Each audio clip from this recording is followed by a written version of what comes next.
আরে ভাই, আজকে তো মাসের শেষ দিন। আজকে আমার টাকা নিতে হইব, মালিকের কাছে যাই, গিয়া আমার টাকাটা চাইয়া নেই। আরে রয়্যান চাচা, কেমন আছেন? আরে ভাতিজা, আমি ভালো আছি, তুমি কেমন আছো? আমি ভালো আছি। আরে ভাতিজা, তোমার বাবা কোথায়? তোমার বাবার সাথে তো আমার দরকার ছিল। আমি জানি না আব্বু কোথায় গেছে।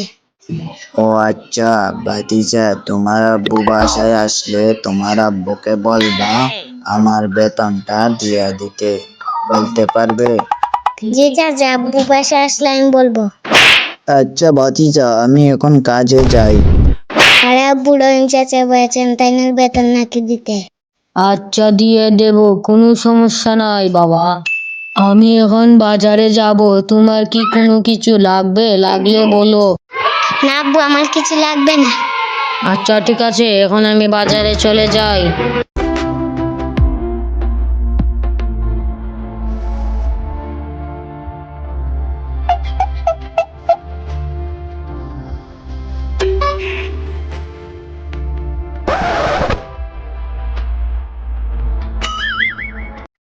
আরে ভাই, আসেন আসেন, টাটকা টাটকা ইলিশ লন, আমার কাছে ভালো ভালো টাটকা ইলিশ পাবেন। আসেন আসেন, আমার কাছে আসেন।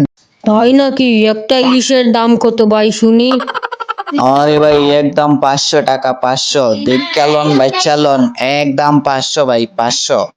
আচ্ছা তাইলে একটা ইলিশ দিয়া দেন ভাই, একটা ইলিশ। ওরে বাপুরে, বাজার থেকে ইলিশ আনছো নাকি? ইলিশের গন্ধ পাইতাছি। আমি বাজারে যাইবো এখন, গিয়া ইলিশ আনবো, টাটকা টাটকা ইলিশ, বুঝছেন? আরে ভাই যাও যাও, তাড়াতাড়ি যাও, তাড়াতাড়ি গেলে ইলিশ পাইবা। যদি তাড়াতাড়ি না যাও তাইলে কিন্তু ইলিশ শেষ হয়ে যাবে, আর পাবা না ইলিশ। আরে ভাই, হ্যাঁ হ্যাঁ, আমি তাড়াতাড়ি যাব। আরে আব্বু, তোমার জন্য আমি টাটকা টাটকা ইলিশ নিয়ে এসেছি। তুমি ইলিশ খেলে অনেক ভালো লাগবে তোমার, বুঝছো বাবা?